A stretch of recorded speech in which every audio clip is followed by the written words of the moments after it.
Hola, Katia, ¿quieres que empiece?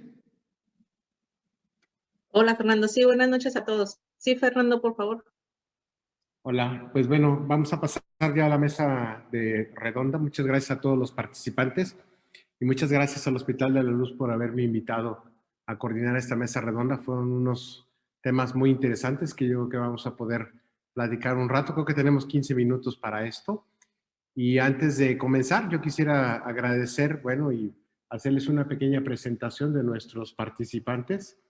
Inicialmente con la doctora Patsy Gradilla, que nos hizo el favor de presentarnos el tema de endotropia acomodativa. La doctora trabaja en el Hospital Visual Mexiquense y hizo una excelente presentación en cuanto a la parte de endotropia acomodativa.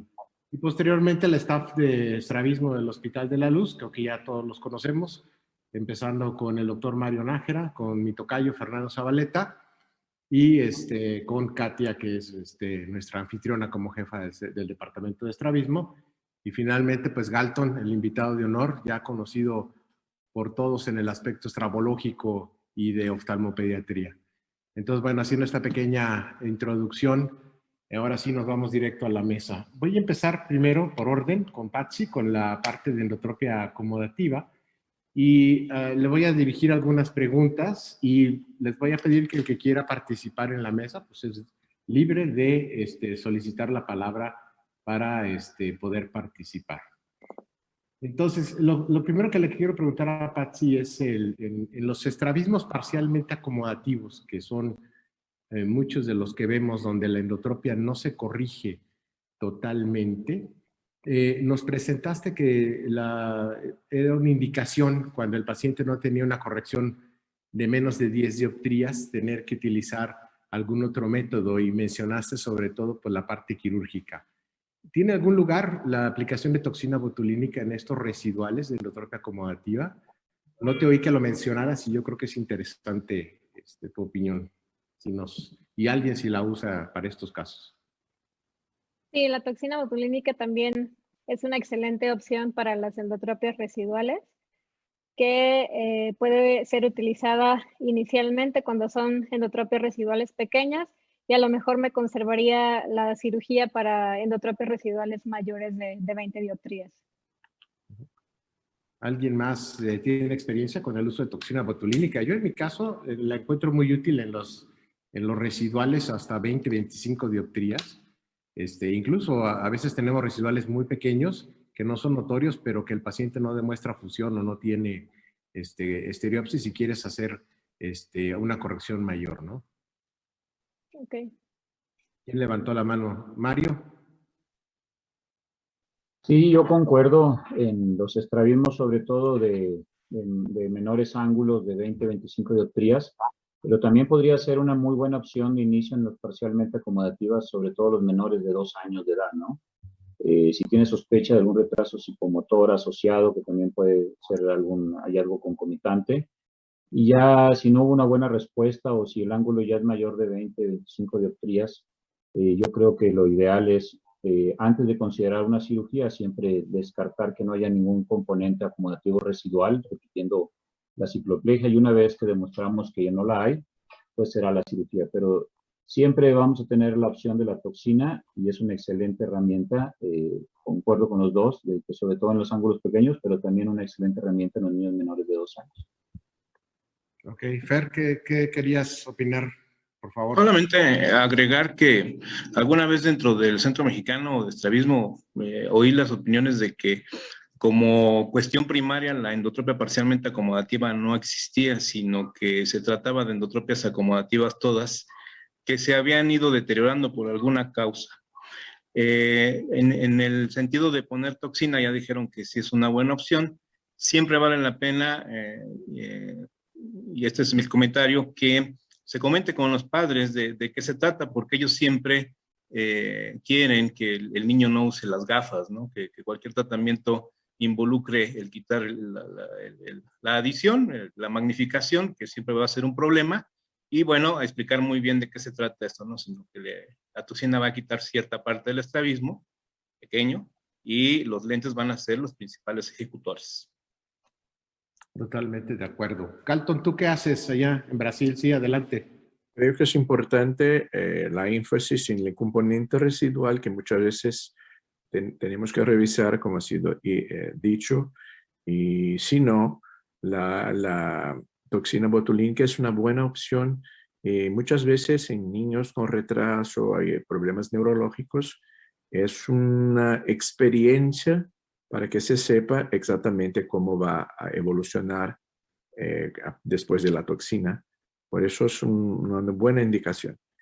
Pero enfatizo que muchas veces las primeras gafas tiene aún queda un poco de hipermetropía no corregida, que es importante cicloplegiar el paciente con mucha atención para que no se deje nada por detrás.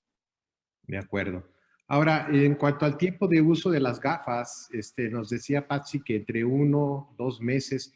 ¿Cuál es el ideal? ¿Cuánto tiempo piensan ustedes que tiene que tener el paciente de uso de sus lentes para poder hacer una revisión y decir, este paciente es ya parcialmente acomodativo, si tiene un residual que amerita algún otro tipo de tratamiento? ¿Tienen algún mínimo? Y de una vez contéstenme también si la evaluación, y en cuanto a su diagnóstico, la evaluación está basada únicamente en la posición, o sea, en la medida residual o la ortoposición, o si utilizan otra prueba como hacer de rutina estereopsis o alguna otra cosa para hacer el diagnóstico totalmente acomodativo. No sé si empezamos contigo, Patsy, que presentaste el tema.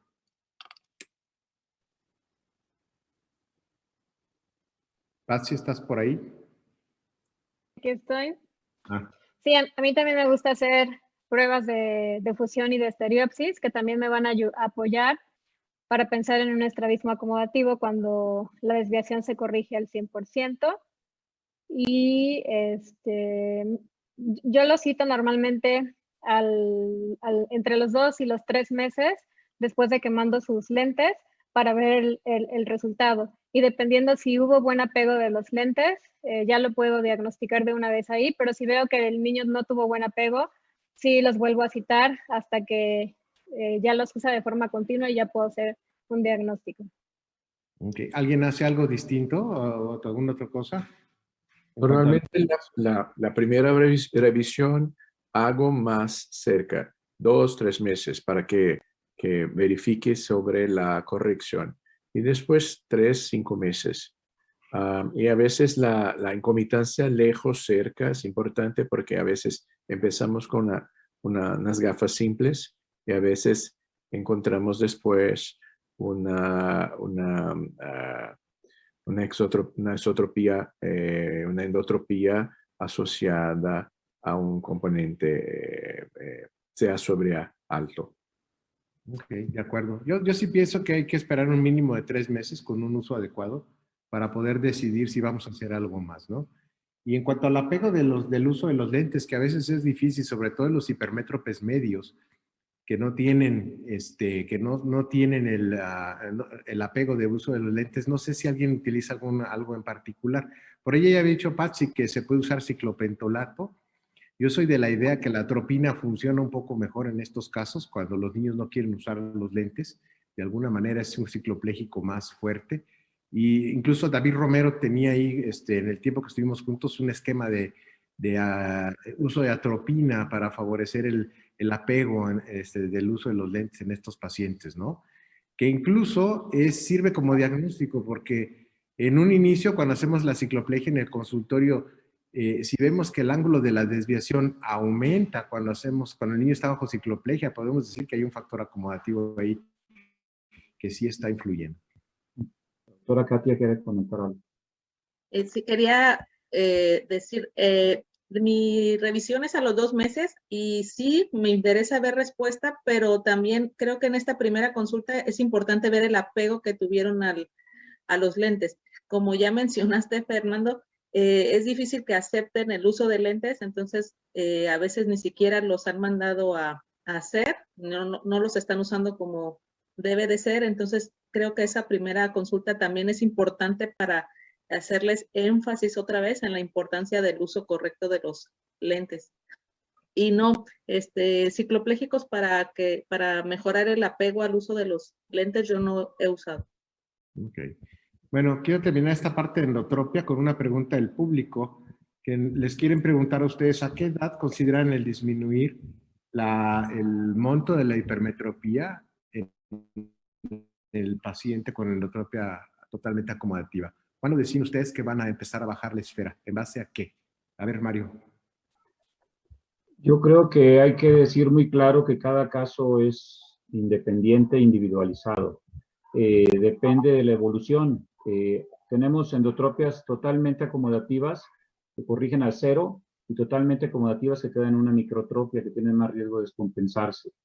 Entonces, depende de la evolución y del grado que tengan de hipermetropía y de la respuesta. El promedio yo creo que para todos es alrededor de los 9 a 10 años de edad, pero tenemos algunos niños que a los 8 o 7, sobre todo aquellos niños que me tocó ver que llegaron de 8 o 12 meses de edad a mi consultorio y que iniciaron muy tempranamente y entonces su desarrollo visual fue el más normal y que tengan estereopsis, es decir, totalmente acomodativa, esos niños tienden a poderse ir disminuyendo, pero muy poco y con disminuciones pequeñas de la hipermetropía, porque luego también hay mucho la teoría de que se le va a afectar la hemetropización del paciente. Entonces, es muy frecuente que en nuestra consulta nos lleguen pacientes con parcial o totalmente acomodativa con grados pequeños de hipermetropía, porque no les quieren dar toda la graduación. Entonces, hay que comenzar con todo y cada caso va a ser individual, no es una receta de cocina. Pero en general yo creo el promedio, no sé los demás, es alrededor de los 9 a 10 años. Pero en algunos niños desde los 5 o 6 años de edad, sobre todo si los diagnosticamos muy temprano, podemos hacer pequeñas disminuciones de media dioptría y ver evoluciones. O sea, si tú le tumbas la graduación a un niño, hay que verlo en mes y medio, 2 meses y ver que no haya cambiado a una endotropia o empiece a tener algún descontrol. Entonces, cada caso es individual. De acuerdo. Bueno, vamos a movernos porque son muchos temas y no nos va a alcanzar el tiempo. Quisiera pasar a la parte de endotropia sensorial, específicamente lo que presentó Mario. Y aquí hay cosas muy interesantes. Yo creo que lo primero es recalcar que esto, pues cualquier estrabismo es la punta del iceberg, ¿no? Entonces siempre hay que ir a buscar cuál es el origen del estrabismo y no quedarnos nada más con la idea de que es un estrabismo congénito y que lo voy a operar o le voy a poner toxina, porque ya sabemos que siempre se llevan unas sorpresas, ¿no? Y una de estas son las causas, las causas que pueden dar baja de visión, ¿no? Ahora, aquí es muy interesante en cuanto a lo que mencionó Mario acerca de por qué algunos se van para adentro y otros se van para afuera. Y ya Mario dijo, pues, que no hay realmente una regla que aplique para todos los pacientes, que hay probablemente muchos factores, ¿no? Probablemente algunos sean de causa, otros de si es una baja de visión binocular o es monocular, y algunos también la edad, la refracción del ojo fijador, que también ya nos lo dijo, ¿no? Entonces, yo creo, salvo su mejor opinión, que realmente no hay una sola causa, una que podamos decir, este paciente se va a ir a endotropia por la edad nada más, sino que hay que hacer una evaluación completa y entonces tratar de identificar factores de riesgo, ¿no? ¿Qué opinan ustedes? Adelante, Galtón. Sí, bueno, es importante acordarnos de la importancia de posibles ambliopías superpuestas a estas condiciones. Incluso a otras graduaciones que no han sido encontradas. Hay muchos oftalmólogos que no valoran mucho porque dicen, es una endotropía asociada a una condición anatómica y bueno, vamos a operar, como Fernando ha dicho. Hay que valorar la graduación, que muchos pacientes sí, si hay medios transparentes podemos hacer la refracción y a veces mejorar un poco el nivel de agudeza visual, de visión, con el tratamiento de ambliopías superpuestas. De acuerdo, que a veces es difícil saber qué tanto hay de ambliopía en un paciente que tiene un trasfondo de este tipo, ¿no? Pero siempre hay que tratar de hacerle la lucha. Otra de las cosas que le quiero preguntar a Mario que me da mucho la atención es la que mencionó él, que hay que buscarles o hay que descartar que el paciente tenga desviación vertical disociada. Yo he visto que en estos pacientes con estrabismo secundario, la desviación vertical disociada es muchísimo menos frecuente que en un estrabismo congénito. En un estrabismo congénito que no tiene otra causa más que una endotropia congénita, pues prácticamente llegamos a tener hasta 90% de DVD. Y en estrabismos secundarios, catarata congénita, cicatrices maculares, la DVD, por lo menos en nuestras manos, no pasa del 10 al 15%. No sé si sea la experiencia de los demás. Y eso a mí me da una idea de que el origen pues, es totalmente distinto de la desviación, ¿no? Mario. Sí, definitivamente. De hecho, aquí está el doctor Zabaleta y nuestra jefa, la doctora Katia y Patsy, que fue nuestra residente, como a lo largo de los últimos años, al menos en nuestro hospital, el Hospital de la Luz, hemos visto una disminución drástica en las desviaciones verticales y horizontales disociadas en general.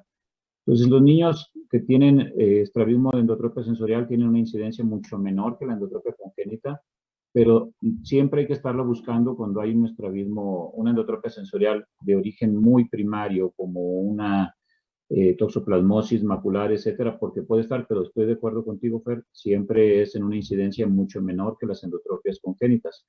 A diferencia de los casos adquiridos por una queratitis herpética o un trauma, etcétera, donde definitivamente sería un garbanzo de libra, porque en el estrabismo todo es posible, ¿no?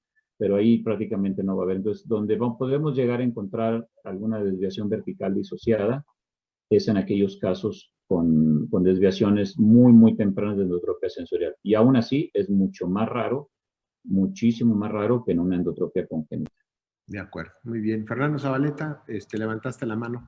Sí, recuerdo el artículo justo tuyo, en donde hablabas de estrabismos secundarios y DVD, que a mí me metió mucho ruido porque pues encontraron una DVD muy pequeña, ¿no? En los pacientes, o sea, a lo mejor de una cruz. Resaltar nada más el hecho de que algunos pacientes no ligados a la anisometropía, sino pacientes que tienen muy mala visión, por ejemplo, enfermedades de nervio óptico adquiridas, pudieran presentar movimientos verticales que los definen como el fenómeno de Heyman-Bielchowski, que son movimientos mucho más amplios y que se parecen en medida a la DVD y que sería, a lo mejor si son pequeños, complicado poder establecer el diagnóstico entre las dos, ¿no? Claro, ya totalmente de acuerdo. Ya para último, para terminar con este tema, nada más quiero saber si a ustedes les hace polémica el operar el ojo fijador en un paciente con un estrabismo secundario. Aquí en México realmente siempre lo hemos comentado, no tenemos mucho problema para operar el ojo fijador. Los pacientes entienden bien que a veces por la magnitud de la desviación se tiene que repartir la cirugía para un mejor resultado. Pero en otras partes pues es muy difícil. En Estados Unidos es muy difícil a veces hacer eso por los temores a las demandas. ¿Cuál es la experiencia en el panel? Bueno, en Brasil se ve en nuestro servicio, lo que tratamos de hacer es hablar con los pacientes, hablarles, explicarles, bueno, normalmente estas endotropias sensoriales llevan un rato con el paciente, el seguimiento, el follow-up es más largo, es decir, que tenemos tiempo de explicarles la importancia de la cirugía quizás en el ojo fijador, incluso para a veces cambiar la posición de la cabeza. Bueno. Ok, de acuerdo. Y siguiendo con esto, el público ahorita, no sé quién levantó la mano. ¿Alguien habló? No, que... Espérame, déjame nada más para que me contestes. Sí. Del público nos preguntaron cuál era, si van a decidir operar los dos ojos, cuándo deciden hacer más cirugía o cuándo deciden operar también el ojo sano. Uno, ya lo dije yo, es la magnitud de la desviación. Y cómo deciden qué cirugía van a hacer sobre un ojo o qué cirugía van a hacer sobre el otro. A ver, Mario, de una vez para... Como lo comenté en la plática, perdón, es que estoy con 2 mesas redondas al mismo tiempo, tengo la sesión de la moda al mismo tiempo. Mi preferencia personal es operar el ojo enfermo, pero como lo mencioné, da igual operar uno o ambos ojos. La posibilidad de que recidive o que se vaya consecutiva es similar con los 2 lados. Y como lo mencioné, cuando se trata de que el tema era endotropia sensorial y son niños menores de 4 o 5 años y el estrabismo está muy comitante, mi preferencia también es operar los 2 ojos, o sea, los 2 retos mediales como si fuera un estrabismo congénito. Ya niños mayores donde está muy acentuado y hay más contractura del recto medial y el paciente tiene muy localizado que no ve bien con ese ojo, ya será un ojo o el otro.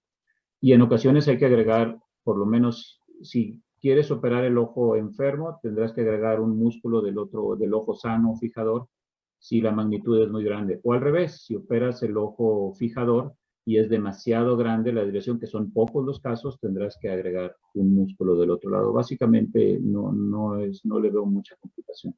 Claro, yo creo que aquí el mensaje es que no vamos a corregir una exotropia de 80 dioptrías con 2 músculos sobre el ojo enfermo. Vamos a tener un resultado, pues, no muy bueno, ¿no?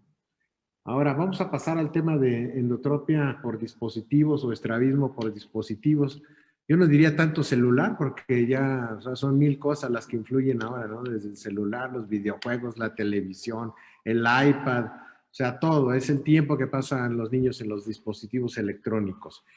Es algo que hemos visto con mayor frecuencia. Es indudable que hay algo ahí que está generando descompensación.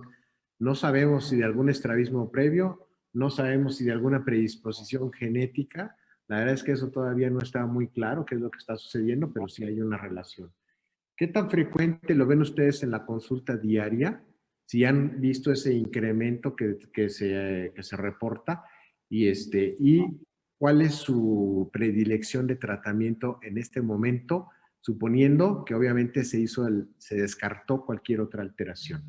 Quisiera empezar con Fer, que dio el tema, y ya después quien quiera opinar, por favor.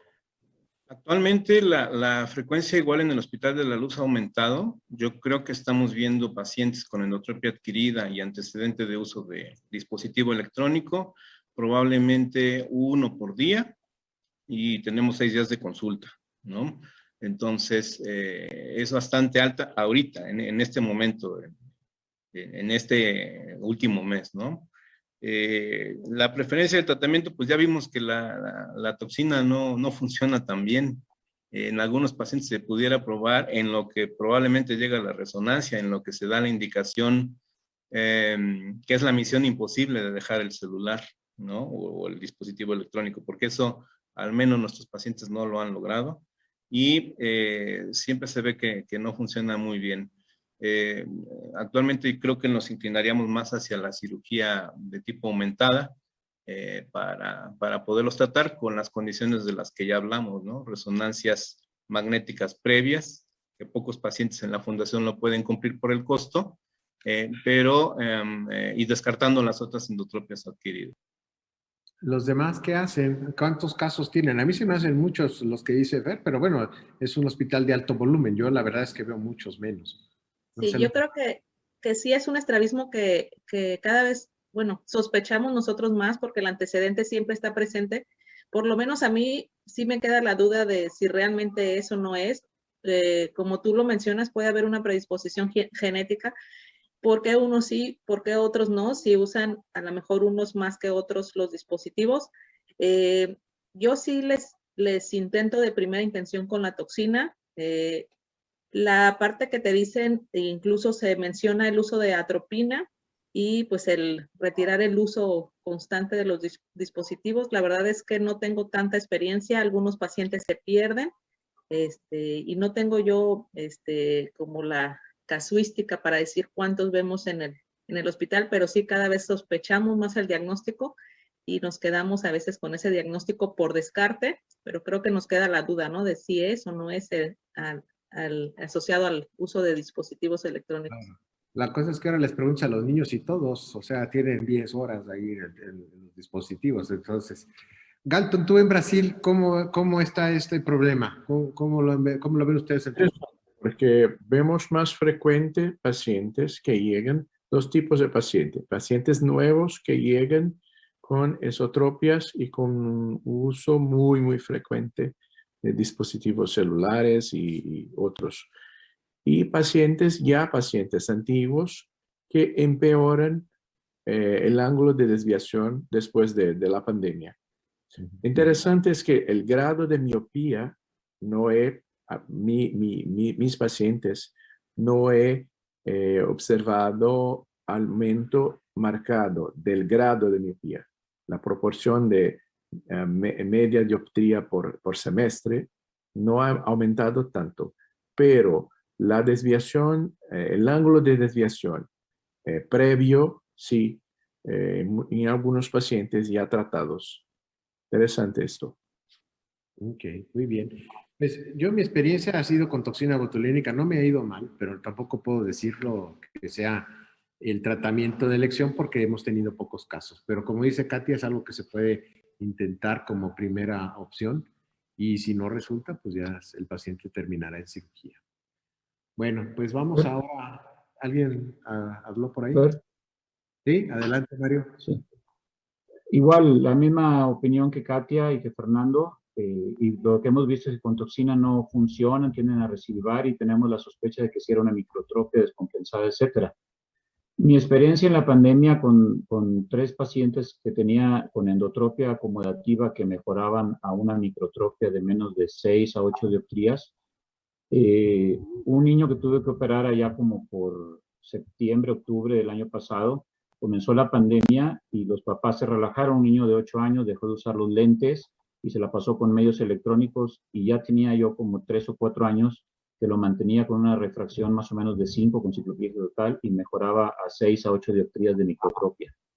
Se descompensó, se le mandaron los lentes después de varios meses que no lo había estado usando y exceso de aparatos electrónicos por las clases virtuales y se volvió parcialmente acomodativa. De mejorar todo, pasó a mejorar 8 o 10 dioptrías y lo tuve que terminar operando con retos mediales.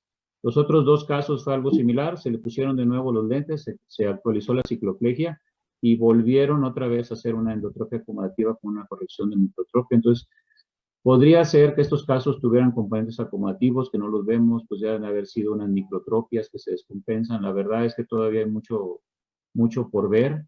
Y lo que sí es que ha aumentado, aunque no es exagerado, pero cada vez en los últimos 5 años hemos visto más casos todos, tanto en la institución como en el privado. De acuerdo, muy bien. Pues pasemos al tema de la endotropia del adulto mayor para seguir con esto, hilar los dos temas que son similares en fisiopatogenia, y el que presentó Galton de la endotropia o el GBI. Yo quisiera preguntarle primero a Katia que nos presentó la revisión.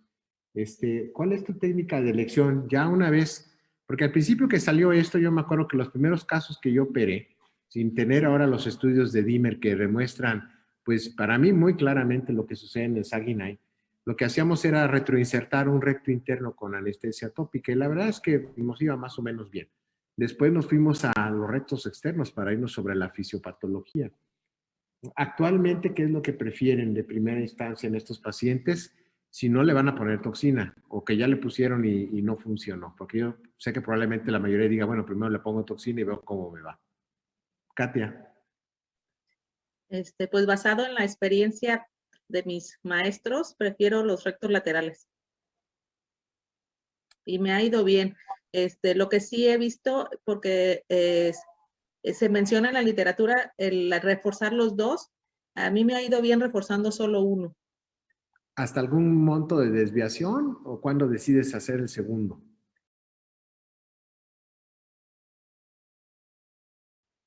Hasta 20 con un solo recto lateral. Híjole, a mí se me hace mucho. ¿Los demás qué opinan?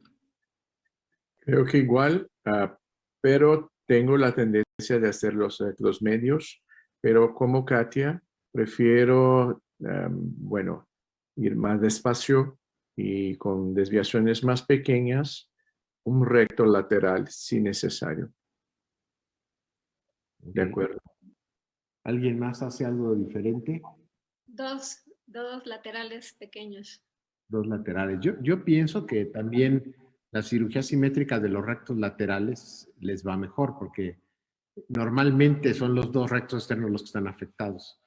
Y se ha descrito los casos asimétricos, y yo me acuerdo también esto de David Romero, que él decía mucho que muchos de las pequeñas desviaciones verticales que vemos en los adultos mayores, que luego pasan por cuartos nervios, con diagnóstico de cuarto nervio, pero atípico porque no lo podemos encasillar con todos sus datos, eran realmente Saguenay asimétricos que generaban hiperipotropias y entonces estos daban pseudocuadros de cuarto nervio, ¿no? Ese los dejo como un comentario. ¿Alguna otra cosa que quieran agregar del Saguenay?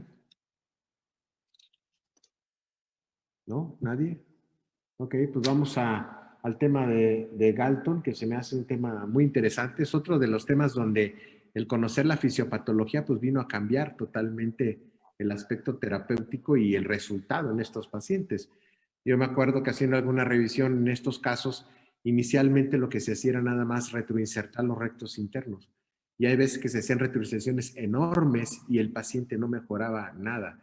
Por ahí había un reporte incluso de un artículo español donde hacían liberación de los rectos internos, los cortaban y los dejaban sueltos y de todos modos el paciente seguía en endotropia y en hipotropia.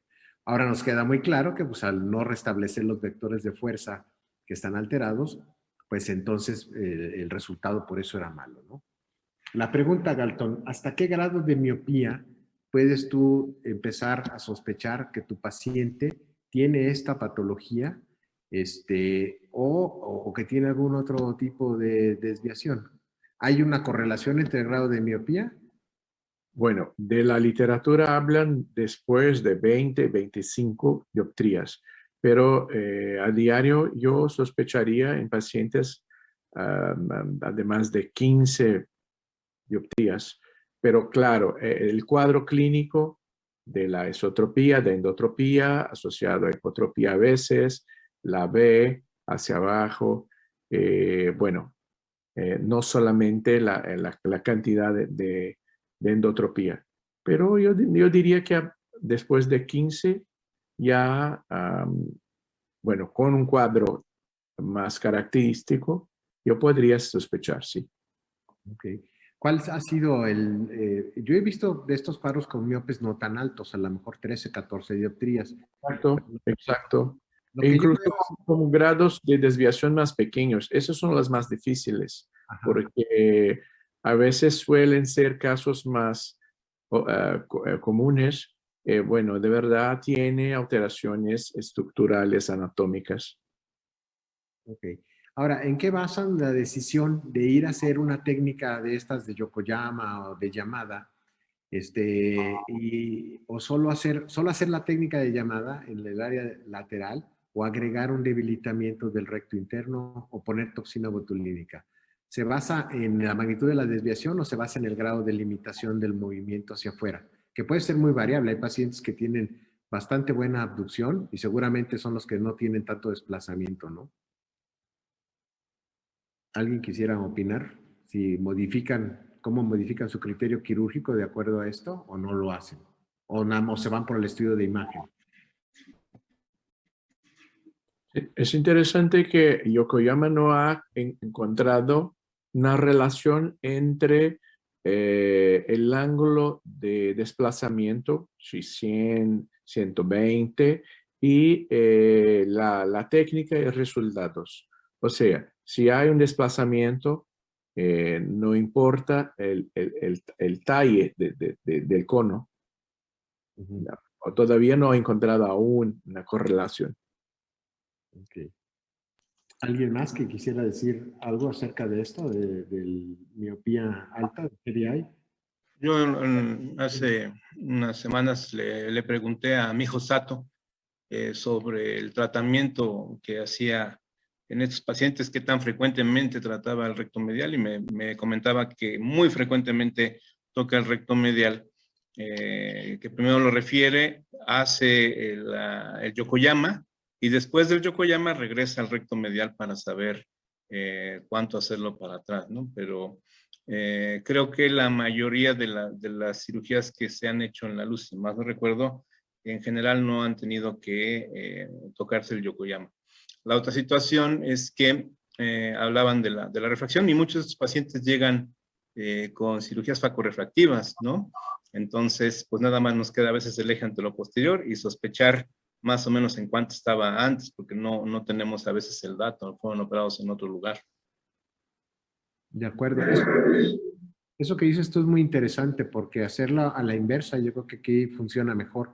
En lugar de primero debilitar el recto interno y después irte para afuera, primero ver cuánto restableces la posición con la técnica que quieras en la parte del recto superior y recto lateral y ya entonces decidir si vas a hacer el recto interno o incluso nada más poner toxina botulínica, ¿no?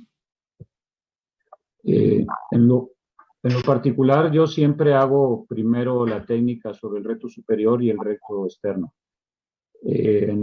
Hace muchísimos años hacía llamada, después pasé a hacer un Larsen, que es una Jensen, y en los últimos años hago yokoyamas. Y generalmente siempre agrego una retro del recto medial. Si es muy importante, pues la retro va a ser muy grande, pero siempre después de haber hecho primero la técnica de elección y ya después siento el músculo. Yo sé, algunas personas dicen que es más fácil hacer primero el recto medial, pero realmente si está contracturado te mantiene el ojo hacia adentro y nomás lo jalas un poquito hacia abajo y haces la técnica, entonces no le veo yo ningún problema.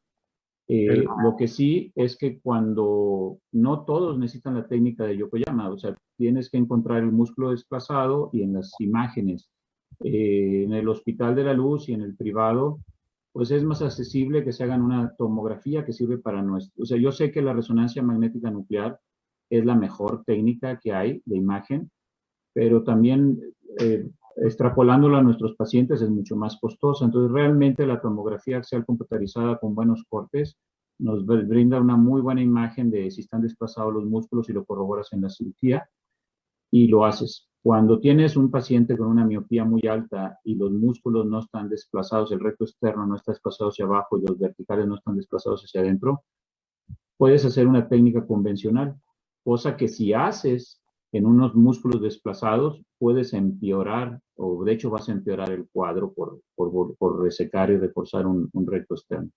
Entonces, es importante determinar que los músculos estén o no estén desplazados verticalmente. La curiosidad del paciente que he mostrado es que, bueno, hicimos el recto medio desde el punto de vista académico para mostrar a los residentes el resultado, pero ahí estábamos esperando el resultado de las imágenes y por eso queríamos hacer algo por el paciente mientras la resonancia no venía.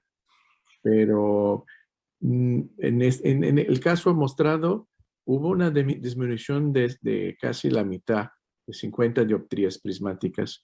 Es decir que, bueno, no hay una regla fija, pero sí se puede empezar por el yokoyama. Ni todos los pacientes van a necesitar yokoyama. Y bueno, y aún queda la duda de lo que hacer con pacientes con desviaciones más pequeñas. Pero que si hay hipotropia, creo que, bueno, hay daños estructurales de las poleas, del desplazamiento. Tenemos que hacer algo para que no se haga. Rectos horizontales, rectos superiores o inferiores. Pero son las dudas que aún tenemos. Nosotros tenemos en conjunto un paciente con endotropia del miope alto, con el doctor Nájera, y hemos inyectado varias veces a esta paciente. El resultado es bueno, la hemos inyectado varias veces porque obviamente recidiva, pero creo que el resultado con toxina es bueno, pero el rango de desviación ahorita ha ido aumentando, pero ahorita creo que está como en 40 la última vez que yo la vi, empezó como en 20. Se le ha propuesto operarse, ella no ha aceptado, es una paciente como de unos 60, 65 años, y el resultado con toxina le va bien, el resultado para ella es bueno, y es una paciente, pues como ahorita que mencionas las opciones para desviaciones, para desviaciones de menor magnitud, y pues creo que es una buena opción para tener en cuenta en desviaciones menores. Muy bien, de acuerdo. De hecho, esa paciente que menciona Katia, hay otras dos que se pierden, pero esta es la que es más constante. Digo, a mí me gusta dividir las endotropias, las ETs de las miopías en diferentes. Para mí ella es un MAPE, que es una miopía, una endotropia progresiva asociada a miopía, pero no tiene ninguna alteración en su organización de los músculos. Entonces, esos casos sin limitaciones o con limitaciones muy leves que no tienen alteraciones, con Katia lo hemos intentado y ha habido buenas respuestas. Y ella es la paciente que lleva años y como bien dice Katia, no se quiere operar. Ya anda entre 40 y 50 dioptrías, le ha durado 4 o 6 meses, alguna vez le duró 8 meses libre de diplopia y ahí la lleva. Entonces también es una opción en casos que no sean más que MAPES. De acuerdo. Aquí nos preguntan del público para Galton, ¿qué experiencia tienes, Galton, en estos pacientes con GBI que ya han sido operados y que tienes que reoperar, que ya tienen un R+R o alguna cirugía previa? ¿Has tenido casos? Porque son Los pacientes que ya llegan así, ¿no? Los pacientes que tuvimos eran seleccionados, o sea, no elegimos a la técnica muy rápidamente. Bueno, estudiamos las imágenes y todo eso, todo salió bien. Creo que es importante darse tiempo, conocer el aumento a lo largo del tiempo. Bueno, claro, la toxina puede hacerse con más tranquilidad mientras uno elige a la técnica. Pero tenemos algunos pacientes y estos pacientes están bien. No he tenido sobrecorrecciones permanentes. Y la mayoría está con desviaciones pequeñas a veces mayores que 10, que 20, pero sí están contentos porque la función visual mejora mucho para hacer tareas diarias y los pacientes se quedan contentos. Ok, muy bien. Creo que tenemos 4 pacientes operados de los Yokoyama. Ok. Sí, digo, no son pacientes que no son tan frecuentes, sobre todo aquellos grandes, ¿no? Pero bueno, Exacto. una pregunta, las imágenes de la resonancia que vemos en los textos y en los artículos, pues son muy evidentes, pero siempre nos surge el problema, tú ya lo mencionaste, llegas y le pides al paciente que vaya y se haga su resonancia de órbitas y ya con un estudio donde no ves nada, porque los cortes son distintos, porque pues el radiólogo no tiene la experiencia. ¿Cómo piden ustedes el estudio? ¿Qué le ponen ahí? ¿Cómo son los cortes? ¿A qué distancia? ¿Alguien lo hace de manera particular cuando pide su resonancia? Muy buena pregunta porque es importante 2 cosas. Si conoces a un radiólogo que puedes llamar por teléfono y explicarles la referencia del paciente, es interesante. Es interesante escribir un poco de la historia, pero hablando de cortes axiales y coronales. Ahora, bueno, con los estudios nuevos, tenemos que hablar incluso de binoculares, monoculares.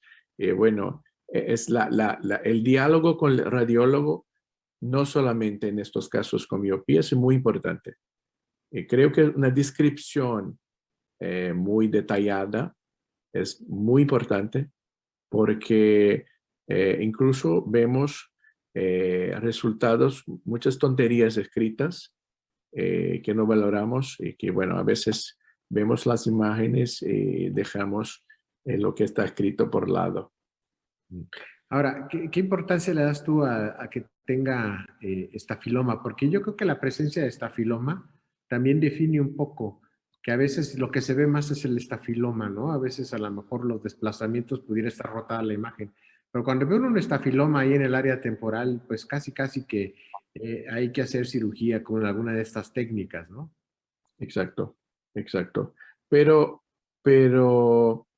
creo que incluso, por ejemplo, el paciente en la lámpara de hendidura, hay que buscar pequeñas alteraciones porque muchas veces o no tenemos la resonancia o la resonancia no llega muy rápido. Por eso vamos a basarnos en la parte clínica. De Pero sí, acuerdo. el estafiloma es importante. Bueno, muy bien, pues ya queda casi nada, Katia. Yo no sé si alguien más quiere agregar de cualquiera de los temas que revisamos ahora, que fueron puras endotropias. Quiero hacer la aclaración, por alguien del público preguntaba que por qué, que dónde dejamos las exotropias. Pues por ahí las dejamos guardadas para el siguiente curso, yo creo que en un año, porque es otro tema, ¿no? Pero bueno, no sé si alguien más quiere agregar algo más, Katia. Pues no sé si alguien tiene algún comentario. Sí, Creo ya. que es una cosa muy importante ahora, es un tema que nos vamos a tener tiempo de discutir y que ha sido objeto de la conferencia de DIMER ahora en la ESA, ha sido la relación entre la contractura del recto medio muy marcada y la compresión de la estructura escleral, incluso del nervio óptico. Y la relación de aumento de presión intraocular y todo es algo que es nuevo, ¿no? Ya conocemos, por ejemplo, de la orbitopatía tiroidea y de todo, pero es muy interesante que el tratamiento, la cirugía y todo, hace cambios no solamente en la posición del ojo, pero incluso en cómo el ojo marcha. Bueno, es un tema muy interesante. De acuerdo. Vamos aprendiendo cosas nuevas todos los días. Al rato vamos a tener que tomar un curso rápido de glaucoma, ni modo. Es verdad. Bueno, Doctor, pues doctor Zabaleta, ¿quería decir algo? Sí. Una cosa rápida sobre los estrabismos secundarios o sensoriales, sobre la decisión de tocar un ojo u otro. Es cierto, en México no tenemos tanto problema si lo explicamos bien al paciente, sin embargo, pues siempre existe el riesgo, ¿no? Y hace algunas semanas oí al profesor Hernán Iturriaga que comentaba de algún paciente que tuvo algún estrabismo sensorial, que se operó y que tuvo la desgracia de tener una endoftalmitis en el ojo sano, ¿no? Entonces siempre puede pasar. Y bueno, él comenta que desde entonces modificó toda la aproximación a estos, quirúrgica a estos casos, ¿no? Para pensarse. claro, sí, no, eso sí es una mala suerte, ¿eh? Que te dio una endofta. Yo nunca he visto una, pero bueno, tocamos madera. Pues bueno, yo creo que Katia, con esto terminamos. Yo nada más quiero finalizar mi parte de mi participación, agradeciéndole a todos. Las ponencias todas fueron muy bien presentadas. Felicito a todos y agradezco mucho que me hayan invitado a participar. Me da gusto ver a todos mis amigos de La Luz, a Galton, a Patsy, que no la conozco muy bien, pero excelente tu presentación. Gracias a todos. Yo quiero agradecerle, obviamente, la participación de todos, pero especialmente al doctor Galton. Son 2 horas más tarde en Brasil, Pero eso, así, sin conocer muchos detalles, desde la invitación platicada a participar en el curso, aceptó, y la verdad es que se lo agradezco mucho. Muchas gracias, fue un placer escucharlo. Y bueno, es un placer escucharlo siempre y gracias por aceptar acompañarnos hoy. es mío. Bueno, estuve una vez en la Fundación de la Luz, en el Hospital de la Luz, en el centro de visión baja, que me encantó. Bueno, es muy querido. Muchas gracias, Katia, por la Muchas invitación. gracias. Gracias a todos. Buenas noches. Gracias, buenas noches. Gracias a todos. Gracias, Katia. Gracias al hospital. Gracias, Mario.